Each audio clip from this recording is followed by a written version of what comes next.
Bonjour à tous, bonjour Gilbert. Alors, Bonjour. au sommaire d'aujourd'hui, nous allons parler de l'épisode rocambolesque de la perquisition au ministère de la Justice. Tenez-vous bien dans les bureaux mêmes d'Éric Dupond-Moretti. Autre question d'actualité, allons-nous ou pas contraindre les soignants à se faire vacciner? Et enfin, sujet européen, la Turquie va bénéficier à nouveau des largesses de la Commission européenne, alors même que les États-Unis viennent d'ajouter ce pays à la liste de ceux impliqués dans l'utilisation d'enfants soldats. Alors Gilbert, avant de vous soumettre à la question, je voulais juste rappeler que les internautes peuvent nous suivre sur Telegram ou nous rejoindre sur www.gilbertcollard.fr et s'abonner à notre newsletter par les francs. Gilbert, alors cette perquisition au sein même du ministère de la Justice, en qualité de député européen, cette mise en examen potentielle d'un garde des Sceaux et cette perquisition, quel impact, qu'est-ce qu'on dit au Parlement européen? Bon, d'abord, on dit bonjour à tous nos amis qui nous ont rejoints, et ennemis même, parce qu'ils sont aussi les bienvenus.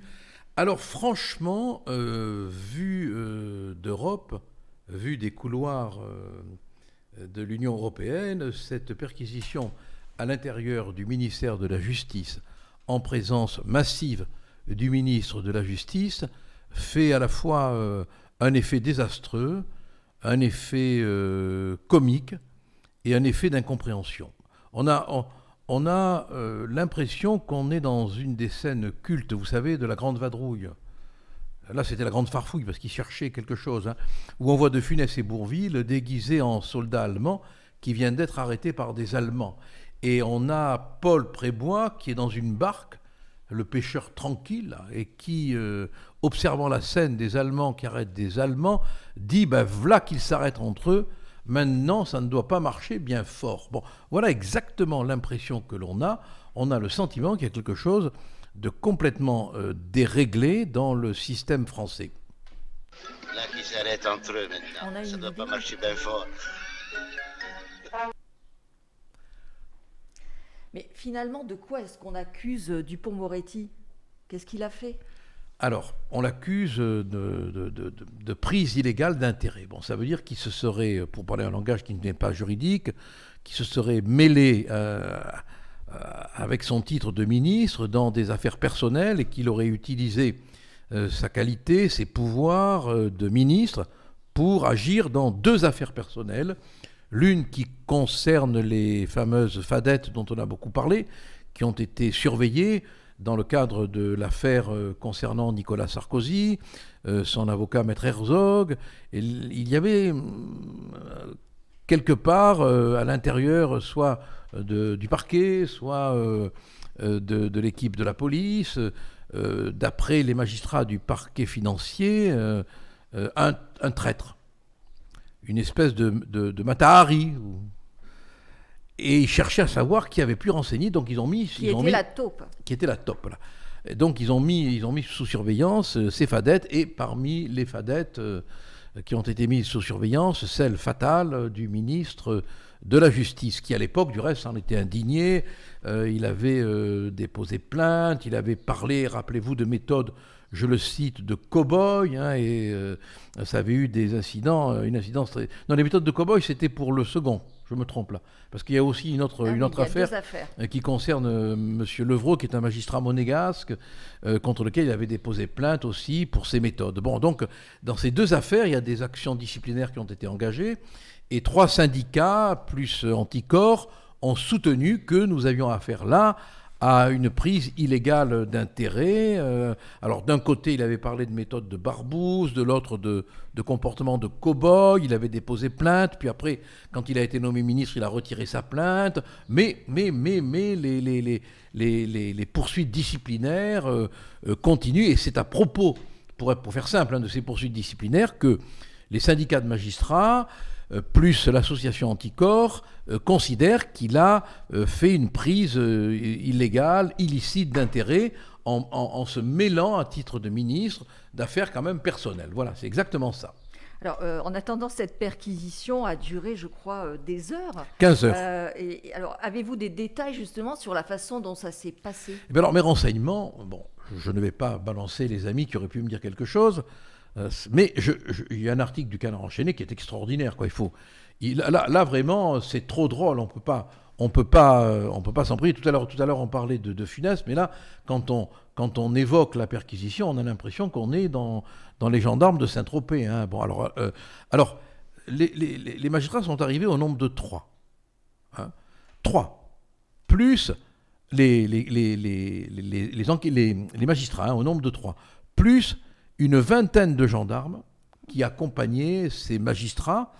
Parmi eux, la présidente de la commission d'instruction de la Cour de justice de la République, et c'est elle qui a conduit la perquisition.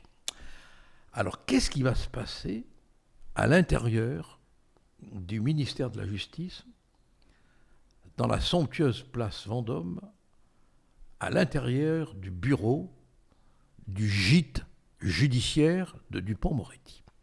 La perquisition va durer 15 heures. Hein. Il a dû se farcir pendant 15 heures les va-et-vient, sous le regard, à mon avis, un peu goguenard, des 20 gendarmes, cette perquisition. Garogori, hein. Garogori, oui, enfin, on ne sait pas pourquoi les 20 gendarmes étaient là. Avait-il peur que Dupond-Moretti s'énervât? Je ne le crois pas. Cet homme a toujours été d'un calme et d'une sérénité parfaite. Bon, en tout cas, soudain, les enquêteurs avisent un coffre-fort. Vous vous rendez compte? Un coffre-fort dans le bureau du ministre de la Justice. Ils essayent de l'ouvrir. La marque, fichier Bosch. Bon. Quelle précision. Quelle précision. Ils essayent donc d'ouvrir ce coffre-fort qui résiste. Cette résistance éveille la suspicion des magistrats, chauffe le képi des gendarmes, et la présidente de la commission décide de quérir des serruriers pour forcer la serrure du coffre-fort mystérieux du bureau de Dupond-Moretti. Ils ne savaient pas encore qu'ils n'avaient pas déclaré 300 000 euros aux impôts. Peut-être, sinon, ils auraient cru que l'argent était là-dedans. Mais non, pas du tout. Les serruriers arrivent au nombre de 2. Et là, ils ont besoin de recourir, tenez-vous bien, à une espèce d'instrument qui va ouvrir le coffre-fort en faisant plein de dégâts autour, parce que c'est un appareil, c'est une espèce de perceuse. Vous êtes bricoleur. Non, mais je lis le Canard, et alors là, ça va provoquer l'émoi du personnel du patrimoine national, qui va craindre que la disqueuse, c'est le terme technique, hein, que je ne retrouvais pas, ne crée des dégâts sur ce mobilier ancestral, venu tout droit de la monarchie, et ils vont mettre des cartons pour protéger les tapis, les beaux tapis, les vieux tapis, les profonds tapis du ministère de la Justice, tout ça pour savoir ce qui est tapis dans le coffre. Et alors, ils vont... Attendez, c'est pas fini. Suspense. Soyez attentifs, parce que... Et puis, alors, ils vont pas mettre le feu au bureau du ministre, hein, avec le fameux instrument, là, avec la disqueuse, hein, mais ils vont réussir à ouvrir le coffre. Alors là, les 20 gendarmes, les 3 magistrats regardent, et qu'est-ce qu'ils voient? Qu'est-ce qu'ils voient? Ah ben rien. Mais attendez, ce n'est pas fini. Alors là, le personnel du Mobilier National, il est effaré, effrayé. Non, ils vont continuer la perquisition. Et ils vont aller là, ils vont se transporter dans le bureau, dans un autre bureau. Et là, ils vont trouver un autre, quelque chose d'autre, un autre coffre-fort. Mais là, ils vont avoir la délicatesse d'aller le percer dans le jardin pour ne pas abîmer les tapis. Mais peut-être ont-ils abîmé les fleurs. Et là encore, il n'y a rien. Et puis, ils vont remarquer quelque chose qui va les étonner. Un instrument d'un autre âge, comme si d'un coup, le ministère de la Justice était revenu à des périodes immémoriales.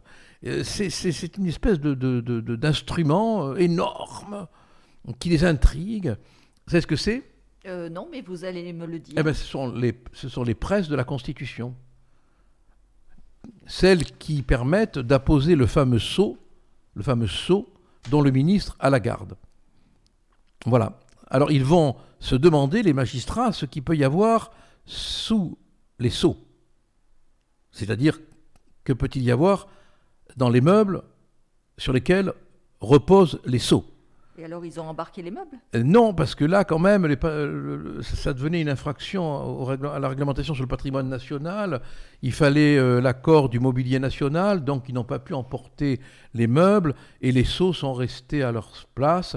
Et les imbéciles que nous sommes continuent à regarder cette scène avec un sentiment extraordinaire, mais ils ont quand même embarqué la boîte mail du directeur des affaires criminelles et des grâces. C'est-à-dire que là où tout remonte, où toutes les informations concernant toutes les affaires judiciaires sensibles remontent, toutes les informations ont été aspirées, et maintenant on va avoir peut-être, comme on le dit, des filets dérivants qui vont nous révéler plein de choses. Mais enfin quand même, c'est extraordinaire de voir ça, parce que c'est la première fois qu'on assiste à une scène pareille, et les commentateurs peuvent s'en donner à cœur joie. D'ailleurs, à propos de commentateurs, un commentaire de Corinne Valbousquet, surtout que Dupond-Moretti avait déclaré « Moi, jamais ministre ». Et elle dit qu'il retourne faire du théâtre. Oui, quoique le théâtre le met dans la difficulté, puisque son comptable oui, oui, d'ailleurs, nous avons une vidéo. C'est mon actuel comptable qui s'est rendu compte d'une erreur qui avait été commise par son prédécesseur. Dès que cette erreur m'a été signalée, j'ai d'initiative informé l'administration fiscale. Les sommes que vous évoquez ne proviennent pas de mon activité d'avocat, mais de mon activité théâtrale. Ces sommes sont passées par mes comptes courants. Et l'URSSAF et la TVA ont été payées sur ces sommes. L'administration fiscale a regardé ce dossier attentivement et a dit qu'il s'agissait d'une erreur. J'ai rien d'autre à dire, sauf que je me pose quelques questions sur la façon dont certains de vos confrères ont été saisis de cette nouvelle. Oui, on va dire, les bons comptables font les bons ministres. Hein. Non, mais reconnaissez quand même que là, franchement, ils les accumulent. Quoi. Hein. Sa défaite électorale, la perquisition, l'oubli du comptable, bon, ça en fait quand même beaucoup. Ça en fait quand même beaucoup. Bon. Mais le fautif, qui est-ce ? C'est Macron. Il n'aurait jamais dû prendre Dupond-Moretti comme ministre de la Justice.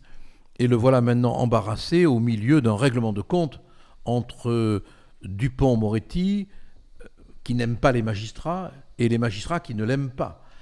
Maintenant, s'il est mis en examen, que va-t-il se passer ? Oui, est-ce qu'il doit démissionner, selon vous ?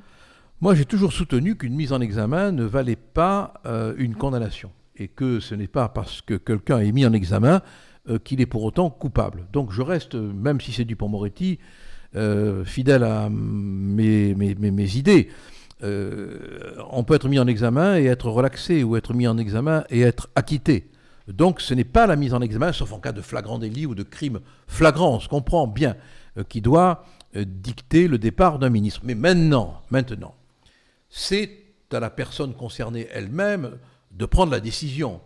Et là, vu la météo dans laquelle il est enfermé, je crois qu'il ferait bien, peut-être, à mon avis, de prendre du large, d'autant plus qu'il a l'air quand même bien fatigué, bien malmené. Bon, voilà, faudrait pas qu'on lui sorte un quatrième coup, parce que là, je me demande comment il pourrait tenir. Il peut faire du théâtre, vous me direz, il peut jouer du Labiche ou du Courteline, pourquoi pas. Bon, entre-temps, on avait une question de Jacques, mais à laquelle vous avez indirectement répondu déjà. Pensez-vous qu'avec ces affaires, M. Dupond-Moretti soit un caillou dans la chaussure d'Emmanuel Macron pour les présidentielles ? C'est pas un caillou, c'est un boulet. Boulet, du reste, c'est le nom de sa compagne, je crois. Hein. Oui. Je crois bien. Vous connaissez mieux sa vie privée que moi. Non, mais là, ça devient très, très. Encore une fois, moi, je suis très respectueux de la présomption d'innocence. Ce n'est pas parce qu'on est mis en examen qu'on est coupable. Mais quand il y a une accumulation de mauvais temps, de mauvais signes comme cela sur la tête d'un seul homme, c'est à lui de décider. Mais moi, je ne décréterai jamais, sauf cas de crime ou de délit flagrant, qu'un homme ou une femme mis en examen doit démissionner, parce que la mise en examen, ce n'est pas le jugement qui déclare coupable. Il faut être très, très clair là-dessus. Bon, on en saura plus donc le 16 juillet, c'est bien ça? Oui, mais enfin, on en saura plus aussi. En attendant, la grande question d'actualité, elle porte sur l'obligation vaccinale des soignants. Comment ça se passe en Europe, justement? Alors, là, moi, je vois poindre vraiment la dictature sanitaire. Et Dieu sait que cela ne me plaît pas, mais on va prendre le temps d'essayer d'analyser, en respectant les points de vue contraires, la situation. En Italie, les professionnels de santé et tous ceux qui travaillent dans le domaine médical ont obligation de se faire vacciner. S'ils ne le font pas, ils sont rétrogradés dans des emplois où ils n'ont pas de contact avec les patients. Ils peuvent même parfois faire l'objet de sanctions disciplinaires, mais s'ils acceptent de se faire vacciner, ils sont immédiatement réintégrés dans leurs fonctions. Donc on a déjà un pays qui a installé la dictature sanitaire et l'obligation vaccinale. Vous allez me demander si je suis pour ou contre. J'allais vous poser la question et surtout, j'allais vous dire... les contre sont furieux. Voilà, certains ont une position très tranchée. Les pour, pardon, oui. Voilà, je vous propose de regarder cette vidéo. Moi, c'est simple. Les non-vaccinés, ce sont des dangers publics pour les autres. Donc moi, j'ai une démarche qui est très claire. C'est je fais tout pour en faire des parias de la société. C'est-à-dire que vous ne voulez pas vous faire vacciner. Vous mettez la vie des autres en danger. Et vous mettez la vôtre aussi, mais ça on peut pas vous le reprocher. Eh ben, vous ne bénéficiez pas des mêmes droits que les autres citoyens. Vous ne pouvez pas sortir, vous ne pouvez pas aller au resto, vous ne pouvez pas aller au cinéma, etc., etc. De façon à ce que tout le monde soit incité à se faire vacciner. Je rappelle que il y a eu encore des morts récemment, notamment du variant Delta. Ils étaient tous pas vaccinés. Donc il y a un moment où la connerie, ça suffit. L'obligation, convaincre, on voit bien que ça sert à rien. Tous les gens qui défilent sur notre antenne, qui ne veulent pas se faire vacciner, ils sont de plus en plus irréductibles au fil des jours, avec des arguments de plus en plus nuls. Et j'espère que ceux qu'on aura aujourd'hui, ils auront un peu plus de biscuits que on sait pas dans 15 ans ce que ça va donner, etc. Moi je les attends là. Appelez, téléphonez, et on vous vaccinera de force. Moi je vous ferai emmener par 2 policiers au centre de vaccination. Parfaitement. Non mais c'est effrayant d'entendre ça. Eh oui. C'est la police de la seringue. C'est la police de la seringue. Mais alors après, il s'en a expliqué, ce forcené de la vaccination. Là. Il a calmé un petit peu le jeu. Il a calmé un peu le jeu. Il a dit que ses professeurs de journalisme lui avaient expliqué qu'il fallait simplifier, grossir le trait. Mais enfin, moi je trouve que l'on entend de plus en plus d'hommes ou de femmes utiliser un ton autoritaire, presque un peu dictatorial. Oui, il y a une forme d'hystérie, en fait. Il y a une forme d'hystérie au sujet de la vaccination, quoi. Bon, alors, quand vous dites... moi, je ne suis pas contre la vaccination par principe. Hein. Je trouve que la vaccination, c'est très bien. Elle a eu des effets très bénéfiques. Mais je suis pour une analyse prudentielle de la question de la vaccination. Je me méfie des laboratoires, pour 3 raisons. La première, quand même, c'est que Pfizer a été condamné il y a quelques années à verser en euros 1,6 milliard pour des pratiques commerciales déloyales et pour des pratiques de manipulation aussi du monde médical. Hein. Et Johnson & Johnson, 37 milliards de dollars pour les mêmes motifs. Dans les années 2011, je crois, sauf erreur de ma part. Alors le premier laboratoire, c'était 2009 et l'autre, le deuxième, 2019. 2019, voilà. Donc quand même, et puis il y a ce fait aussi, c'est que nous n'avons pas de clarté sur les contrats qui ont été signés. Il y a des clauses d'exonération de responsabilité. Alors on cherche maintenant à nous faire croire que ce n'est pas vrai, qu'il y aurait quand même possibilité de recourir contre les laboratoires. Mais pourquoi on n'a pas accès aux contrats ? Si on veut rendre obligatoire la vaccination, la moindre des choses, c'est qu'on puisse lire les contrats qui lient l'Union européenne, la Commission, au laboratoire, qu'on sache exactement ce qu'il y a dans ces contrats. Est-il exact qu'en cas d'effet délétère, en cas d'effet secondaire, la responsabilité du laboratoire ne pourra pas être engagée ? Est-il vrai qu'il faut 15 ans pour qu'un médicament soit mis sur le marché ? Voilà. Alors que là, le vaccin est arrivé très vite. Donc il y a toutes sortes de questions qui se posent, qui, à mon avis, devraient, pour l'instant, rendre impossible la vaccination obligatoire. Seulement voilà, on est soumis à un chantage incroyable. Si vous ne vous faites pas vacciner, vous acceptez de faire courir le risque à ceux qui sont vaccinés de leur communiquer le virus. Mais s'ils sont vaccinés, ce n'est qu'à ceux qui ne le seraient pas que vous pourriez à ce moment-là faire courir le risque. Donc il y aurait en quelque sorte une égalité de traitement entre les imbéciles qui ne seraient pas vaccinés. Et j'arrive pas à comprendre cet argument. Je me demande si on ne cherche pas, mais là j'avance prudemment parce que je vais me prendre en retour quelques critiques sévères. Je suis persuadé qu'il va y avoir un retour, moi, que la 4e vague va arriver, parce que je n'arrive pas à imaginer que le virus, parce que l'été arrive, a disparu en même temps que la froidure. Hein. Et je me demande si on ne va pas à ce moment-là incriminer le fait que majoritairement la population ne se soit pas vaccinée. Là, on a trouvé l'argument idéal pour dire « c'est votre faute ». C'est votre faute. Vous ne vous êtes pas fait vacciner à 100%, donc vous êtes responsable. Faites-vous vacciner dès l'instant où vous aurez la lecture complète des contrats. Maintenant, attention, pour être franc, j'ai des amis qui ont été vaccinés, qui n'ont pas eu d'effet secondaire. Aucun. Bon, vous avez été vacciné, vous n'avez pas eu d'effet secondaire. Et vous continuez à porter le masque cependant. Il y en a qui sont complètement dingos. Et j'ai des amis qui ont été vaccinés, qui ont eu des douleurs, qui ont été fatigués. J'avais rendez-vous aujourd'hui avec une habitante de l'endroit où on se trouve, à Aimargues, qui n'a pas pu venir parce que vaccinée hier, aujourd'hui, elle a très mal dans le bras, elle a des douleurs. Voilà, bon. Alors, c'est un peu la roulette à Véran. Ouais. Pour les uns, ça se passe bien. Pour les autres, ça se passe mal. Cela étant, je vous interromps parce qu'il y a énormément de réactions sur ce sujet. Alors, d'abord des témoignages. D'abord, quelque chose de triste. Liliane Ducournau qui nous relate... ils disent que dès lors que vous êtes vacciné, c'est protection. Honteux, mon ex était en bonne santé, est vacciné, il est décédé, cherchez les mensonges. Donc voilà. Après, nous avons... une autre remarque de Sylvie Robert, logiquement, ils ne peuvent pas mettre la vaccination obligatoire quand c'est encore en test, d'où cette propagande énorme pour que les gens se vaccinent, mais ça ne fonctionne pas.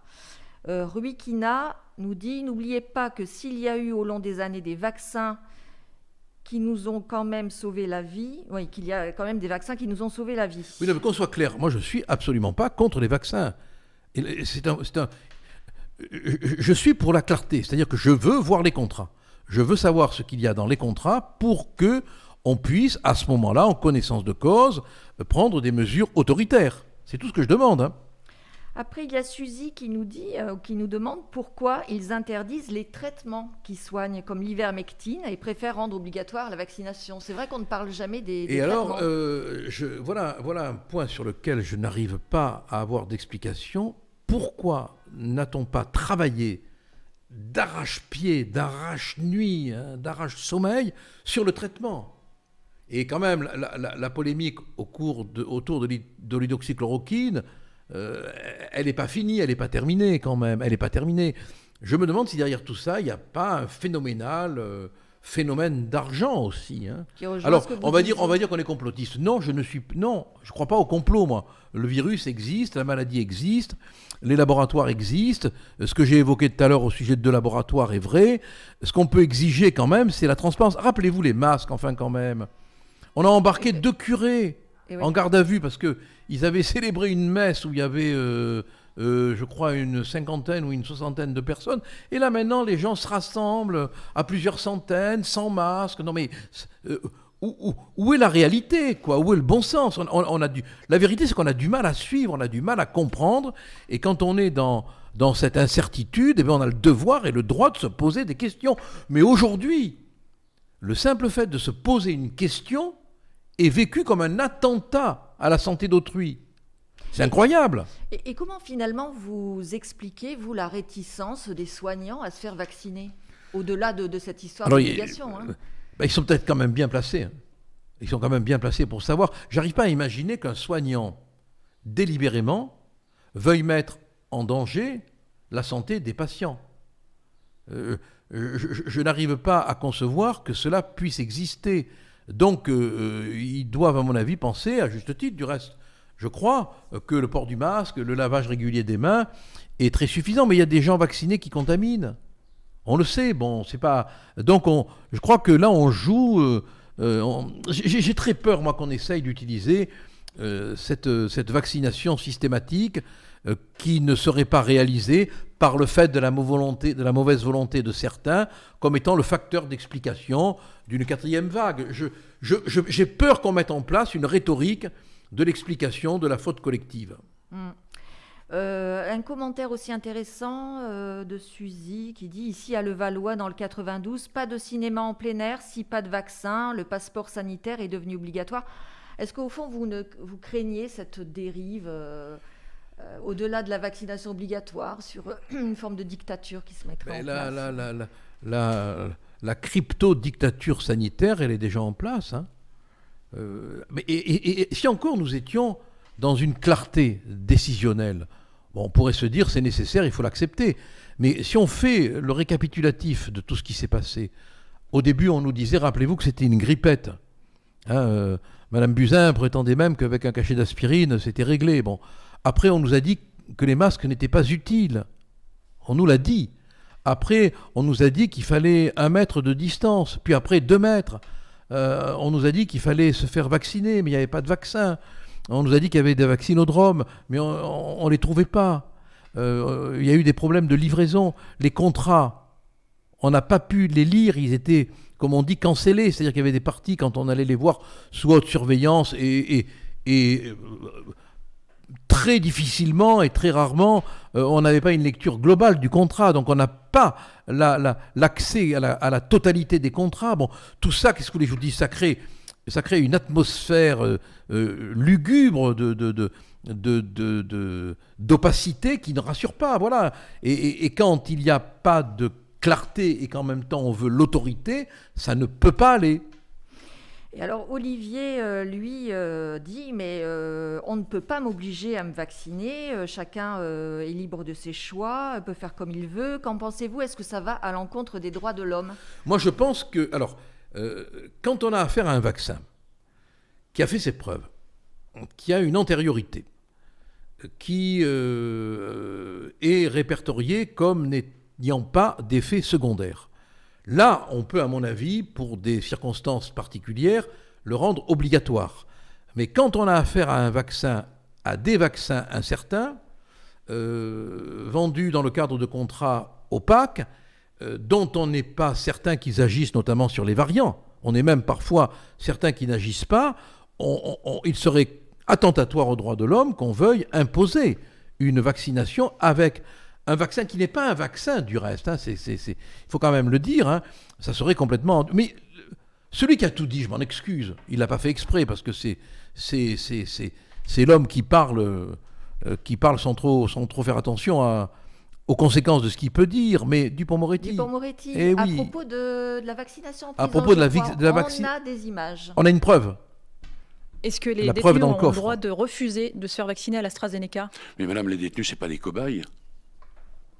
Donc tous ceux qui se sont fait vacciner à l'AstraZeneca sont des cobayes? Non, madame, mais vous me demandez s'ils ont le droit de refuser. Bien sûr que oui. C'est une question de dignité, non? Oui, si les détenus ne sont pas des cobayes, je suis désolé, mais les soignants ne sont pas des cobayes, les citoyens ne sont pas des cobayes, et nul n'a vocation à être un cobaye. Il faudrait être en prison maintenant pour avoir plus de droits. Non mais tout est dit. Oui, puis on a l'impression qu'il y a des contradictions, des injonctions contradictoires permanentes. En permanence. On a un gouvernement qui fluctue, voilà, qui ne sait pas trop où il va, et qui essaye de gérer la crise politique qu'il va devoir un jour ou l'autre assumer pour la manière dont cette pandémie aura été gérée, aura été expliquée aura été dite en vérité. Et là, je crois qu'il y aura un moment donné où il faudra rendre des comptes. J'ai une dernière question piège sur ce sujet. Alors, de la part de Jean-Marie. Jean-Marie ? Jean-Marie, mais Weisgerber, si voilà, je prononce bien. J'ai eu peur. Pourquoi et alors? Oui, il pourrait venir nous poser une question. Oui, bien sûr. Oui. Donc, bonsoir monsieur. Pourquoi n'allez-vous pas manifester dans la rue avec vos adhérents, comme le fait monsieur Philippot, pour mettre un terme à cette manipulation gouvernementale? Oui, mais alors là, il faut quand même être honnête, puisqu'on on se parle franchement. Bon, Philippot, là, il a trouvé un moyen de récupérer un électorat de mécontents. Il a bien fait, du reste. Mais moi, si demain, il devait y avoir une vaccination obligatoire, j'irais manifester à coup de seringue pleine de gentillesse. Hein. Rien ne m'interdirait d'aller, mais je ne suis pas obligé d'aller faire manifester avec M. Philippot, vous me l'accorderez. Bon, encore une toute dernière question, mais plutôt réflexion. L'assurance maladie aurait donné la liste des personnes non vaccinées aux médecins traitants. Oui, c'est vrai. C'est vrai. Hein. C'est vrai.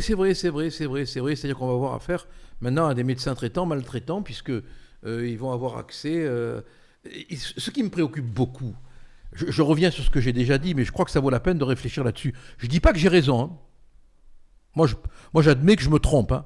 Mais je crois que le gouvernement est en train de préparer une parade en cas de 4e vague pour culpabiliser l'opinion publique en disant, voilà, nous on vous a libérés, on a ouvert les fenêtres pour que le soleil entre, on a levé les masques, sauf le vôtre, bon, vous serez la dernière, hein, la dernière des masqués. Bon, si maintenant la 4e vague est là, si la pandémie revient, c'est parce qu'on n'est pas à 100% de vaccination.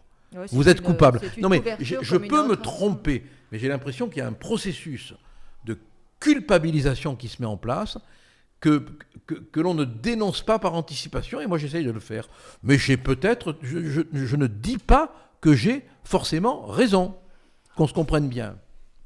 Bon alors, autre sujet de la En tout cas, semaine. Florence est vaccinée. Moi je me ferai peut-être vacciner, hein, peut-être que demain ou après-demain, je me ferai vacciner pour ne pas tomber dans le piège de l'accusation collective, voilà. Bon, cela étant, moi, je suis pour la liberté individuelle. Hein. Je l'ai fait, je ne l'impose à personne d'autre. Non, mais moi si je le faisais, je ne l'imposerais certainement à personne d'autre. Et je vais même vous dire une chose, si je le faisais, je ne le dirais pas. Ah. Non, pourquoi ? Parce que c'est ma vie privée, et je ne veux pas être privé de vie privée. Sinon, il n'y a plus de vie privée, comme dirait De Vos. Alors pourquoi avoir dit que moi je m'étais fait vacciner ? Parce que vous l'avez dit à tout le monde. Non, je l'ai cité. De toute façon, vous êtes derrière votre masque, on ne sait même pas qui vous êtes, alors bon. Ben voilà, je suis Zora. Ah bon, d'accord. Il y avait Zorro, je suis Zora. Pas Zemmour, non ? Non, pas encore, non. Ah, comment ça, pas encore ? Bon, alors, question européenne. Gilbert, hier, Charles Michel, donc, qui est le président du Conseil européen... Il s'appelle Michel ou Charles ? Charles le prénom, Michel le nom de famille. C'est ça, bravo, c'était un piège. Alors donc, il a expliqué tranquillement hier qu'on allait encore débloquer des fonds pour quel pays ? La Turquie. Voilà, et dans le même temps, on apprend que les États-Unis ont ajouté la Turquie à une liste de pays impliqués dans l'utilisation d'enfants soldats.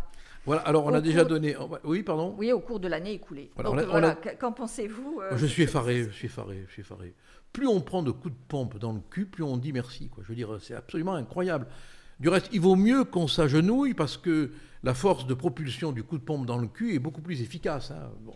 On a déjà donné 3,5 milliards pour la gestion de l'accueil des réfugiés, hein, 3,5 milliards. Bon, au moment même où on apprend que la Turquie, d'après les États-Unis, hein,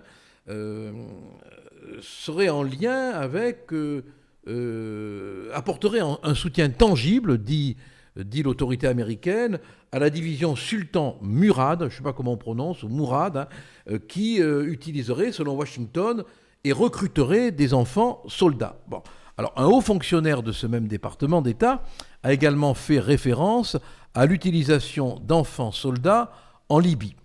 Bon, on peut quand même être préoccupé de constater qu'on donne de l'argent à un pays qui est ainsi critiqué. Bon, il aurait même lors de certains échanges transfrontaliers, utiliser des groupes qui porteraient atteinte aux droits de l'homme. C'est toutes les informations que nous avons. Bon, alors, on aurait envie de dire à l'Union européenne, à la Commission européenne, arrêtez de donner de l'argent à un pays qui nous a soumis au chantage aux migrants, premier chantage géopolitique aux migrants, ce qui prouve que la migration, le migrant est devenu un instrument de guerre géopolitique. Et maintenant, on apprend, d'après Washington, qu'on peut quand même, on peut quand même leur faire confiance là, qu'on aurait affaire à un pays, la Turquie, qui serait en lien avec des groupes qui utiliseraient les enfants soldats. Bon, quand on voit les leçons de morale que donne en permanence l'Union européenne, on a envie de lui dire ne paye pas trop ceux qui font le contraire de ce que tu prônes. Eh bien, écoutez, Gilbert, nous n'avons a priori plus de questions. Voilà, écoutez, moi je trouve qu'on passe un bon petit moment. Hein. On essaye d'évoquer les sujets le plus franchement possible. Voilà, je ne sais pas si on y arrive, mais on essaye de le faire. Bon, donc on va passer visiblement un été indien. Avec ce variant. Avec un variant indien, voilà. C'est très drôle. Ça. Écoutez, il faut bien rigoler. Non, il faut bien rigoler, oh là là, oui. Pas toujours il faut rigoler, voilà. Oui, vous avez raison. Et donc, écoutez, du reste, on va se marrer bientôt à la rentrée, puisqu'on a Valls qui va venir sur. Vous savez, il a fait la France, l'Espagne, maintenant il fait Monte-Carlo. Puisqu'on va le voir. On va le voir avec Apolline de Malherbe, et puis face à M. Duhamel, le bon, pas le mauvais. Et voilà, c'est extraordinaire de voir comment on passe de la politique aux médias, des médias à la politique. Enfin bon, voilà. Bon, comme ça, il pourra faire de la propagande en toute tranquillité. Bon, écoutez, Gilbert, l'heure est venue de nous quitter et donc de nous retrouver à la rentrée, puisque ça va être les vacances aussi quelle semaine. Oui, moi je ne prends pas de vacances, mais les uns et les autres, vous prenez des vacances. Donc on va se retrouver à la rentrée à partir de 18h, pas 18h30, 18h. Parce qu'il y a plein de gens qui nous ont dit c'est un peu, on pourrait commencer plus tôt, donc on fait droit à leurs demandes. Et encore une fois, si vous avez des informations à nous communiquer, des idées, n'hésitez pas. On se fera l'écho de vos préoccupations, de vos demandes. Voilà, passez de bonnes vacances, vaccinés ou pas. Il y a Pasteur et Pastis. Préférez Pasteur au Pastis, parce qu'on n'a pas le droit de faire de publicité pour le second. Et soyez prudents, voilà. Gardez peut-être le masque. L'alcool, oui, sous forme de gel, oui, bien sûr. Non, un petit non, mais rosé, sur les mains. Non. Parce que peut-être que cette année, contrairement à l'été dernier, on ne sera pas verbalisé quand on... On ne sait rien. Tout ce qu'on sait, c'est qu'il faut avoir de la bonne humeur, parce que ça fait partie d'une espèce de champagne des neurones. Et je vous souhaite des vacances de bonne humeur, des vacances de soleil, et surfons sur les vagues et chassons les mauvaises vagues. À bientôt à la rentrée à partir du 8 septembre, sauf erreur de ma part, à 18h. Et j'allais dire, les infos continueront aussi sur Telegram. Les infos continueront sur Telegram, et puis je vous promets que début septembre, elle aura enlevé le masque, sinon on lui met un masque et un entonnoir. Voilà, allez, bonnes vacances et vive la liberté.